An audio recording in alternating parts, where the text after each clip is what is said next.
Hello. So today I have absolutely nothing to do. I don't work today. It's like 2 in the afternoon and I still haven't brushed my teeth. I'm very nasty.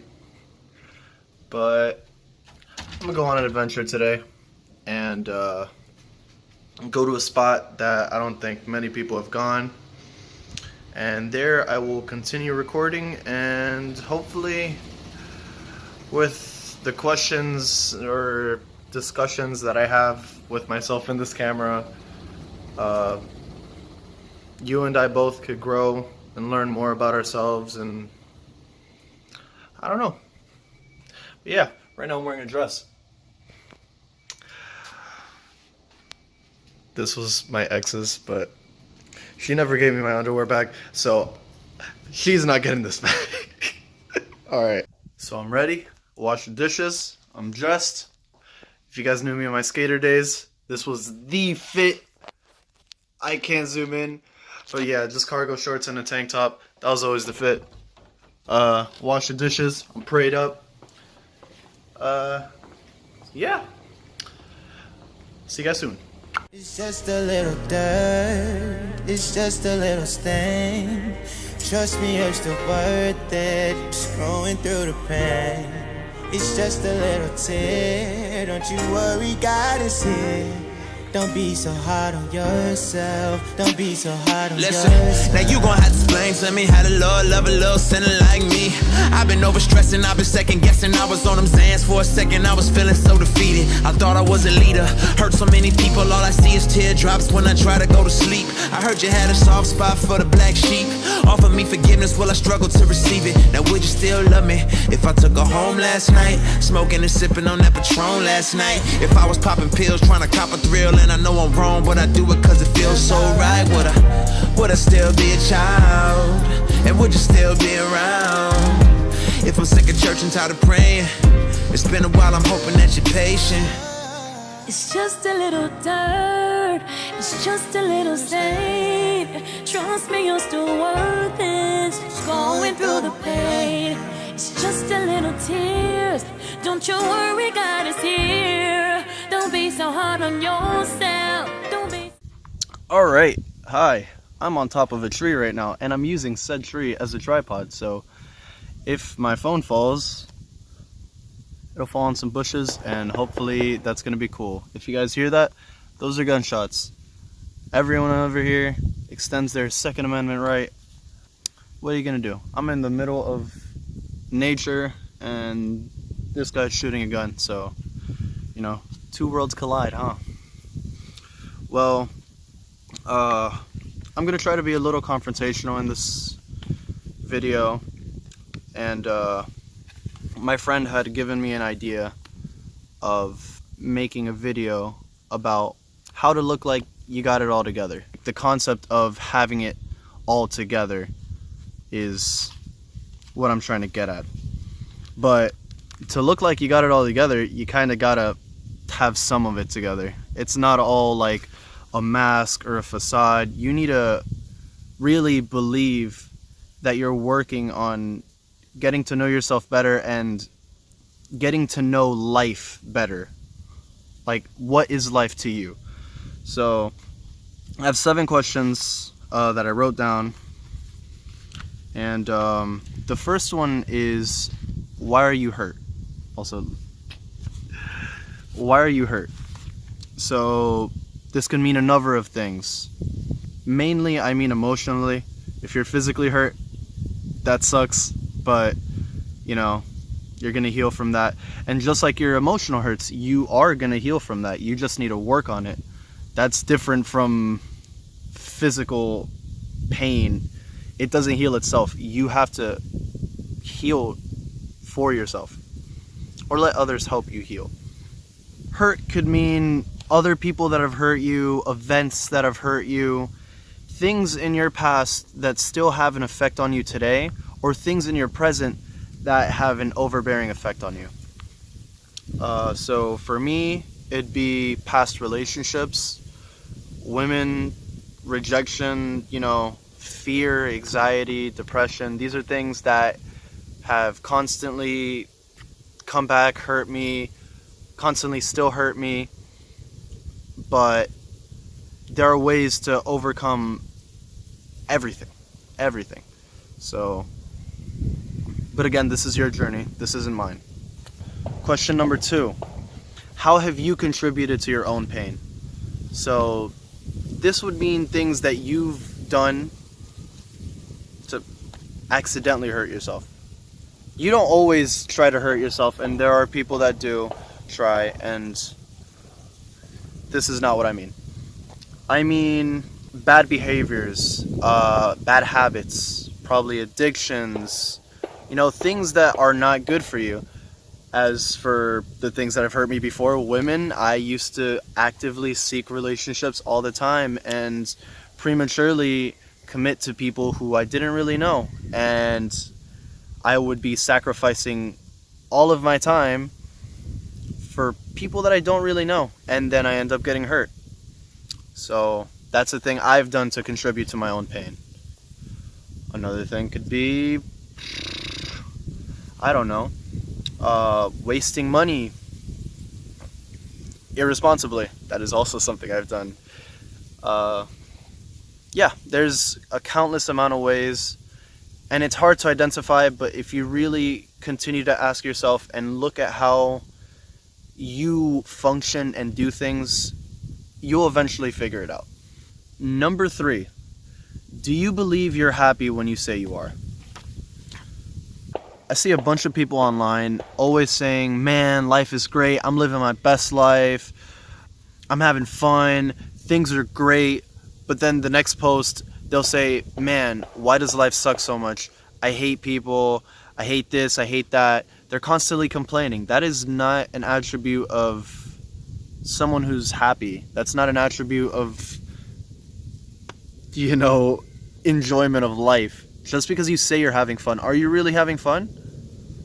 Just because you feel good, does that mean that that makes you happy? Because you could chase a moment, and when you have it, it's all good and great. But when it's gone, are you still as miserable, if not more miserable than you used to be?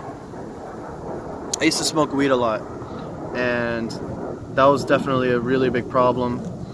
I'd waste a lot of time, a lot of money, a lot of my heart and soul into nothing. I'd be smoking and I'd do absolutely nothing. I'd go to places high. I wouldn't talk the way I normally talk. I wouldn't interact the way I normally interact. I wouldn't get to know people. I'd just smoke and waste time. And I felt miserable. I didn't do anything. I didn't do anything with my life for like 5 months because I was just high. And that's such a bummer. And it's not cool to admit that, and it's not cool to have to live that. But I know some people need it, and there's CBD. You don't have to get high. But your life, not mine. I'm not going to tell you how to live. So, Number 4, a little less philosophical. What is your definition of success? Some people could say success is having a good family, having a good house, money to pay the bills, all that. I debate that's not complete success, because you could still have that and be unhappy. But you really need, when you look for the definition of success in your books, you need to look for something that's not temporary, not like, a goal, which is the next question. Success needs to mean something greater to you. It needs to be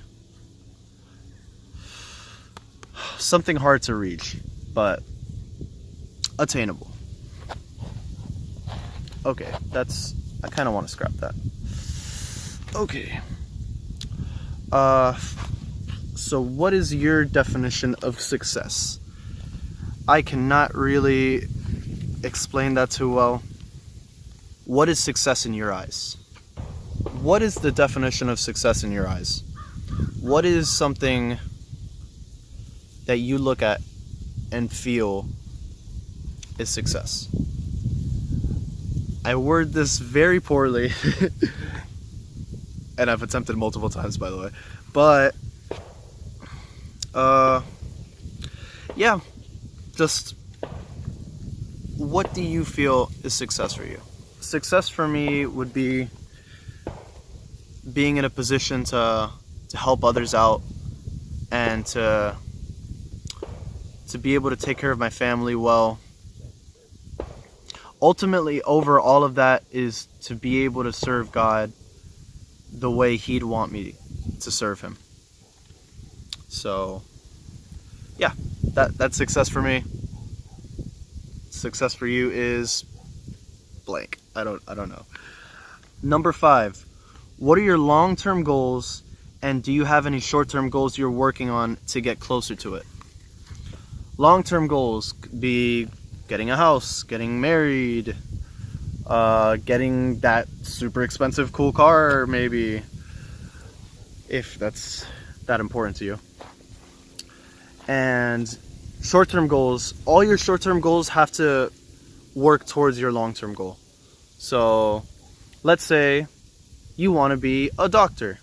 You're going to go to college. College is a short-term goal. Every semester you have smaller short-term goals, you know, straight A's, attain this, attain that, maybe get certifications in certain, you know, stuff in the field. You know, you need short-term goals to complement your long-term goals. And you always need to be working on them. Well, not always. You could take a break, but, you know, if you really want it, go for it. 6, what are things in your life stunting your growth? Things preventing you from growing. Things holding you back. It could be a number of things. And believe it or not, God can have certain things in your life to help you grow. Even if you feel like you're trapped. I feel like for me, it was like being broke. I was broke for a pretty long time, and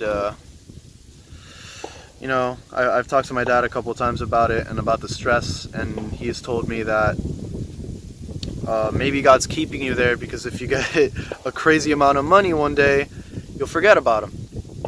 You'll forget about everyone, and you'll think you're on top and that you got control over everything, and that's not really how it is, you know? But things that could hold you back from growing could be people around you, like bad friends, people who do not confront you. Confrontation is really important. What you do with your spare time, that could be something that's stunting your growth. Almost anything could stunt your growth, realistically. You really have to dig deep for this one. And you have to be honest. Honest with yourself.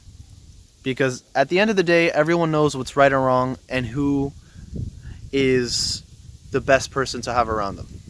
And number 7. What is the meaning of life to you? Plain and simple. That is super broad concept, but what is the meaning of life to you? What do you think is the meaning of our existence? The meaning of your existence. Why? Why? Do we live for nothing? Do we just live to die and that's it? Is there a cosmic reason why we are on this earth? Yes. The meaning of life to me is love, help people when they need help, do good. At the end of the day, everything comes back to love. All good things, at least. So, and I feel like good exists to completely obliterate bad. But because of sin, and that's, you know, a different topic that's completely like, I could go deep religion talk, but what is the meaning of life to you? Why? I don't know how else to really ask. What is the meaning of life? Anyway, guys, that's all I got. I'm gonna read a book and, you know, just admire God's beautiful, beautiful world, because this is kind of the way He had it before we came and wrecked everything. Even if maybe it wasn't like this. But if you watched this far, thank you. If the breeze is super hard and you could barely hear the audio, I'm gonna scrap this whole video. So let's hope I don't have to, and that I don't have to re-record this. I hope you get something out of this. I hope you can identify some good and bad things in your life, and hopefully introduce things that'll help you.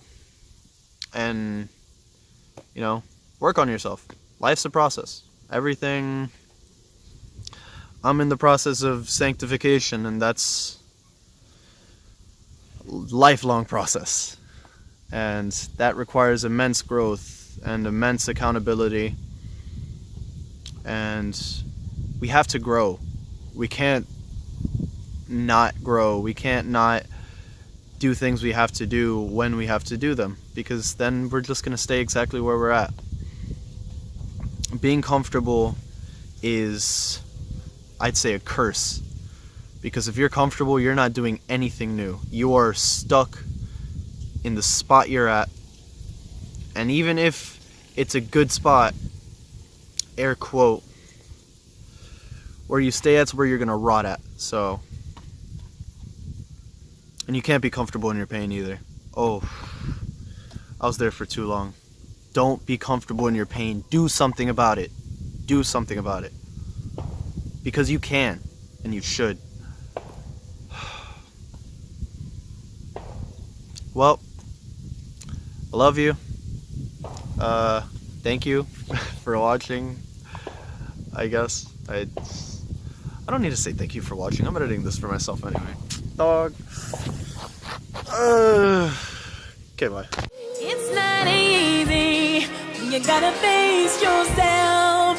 Truth is, I don't deserve not one bit of help. Promise that you'll love and never leave. Once you've seen all of me, it's just so hard to believe that all but for grace. Trust you more. Trust you more.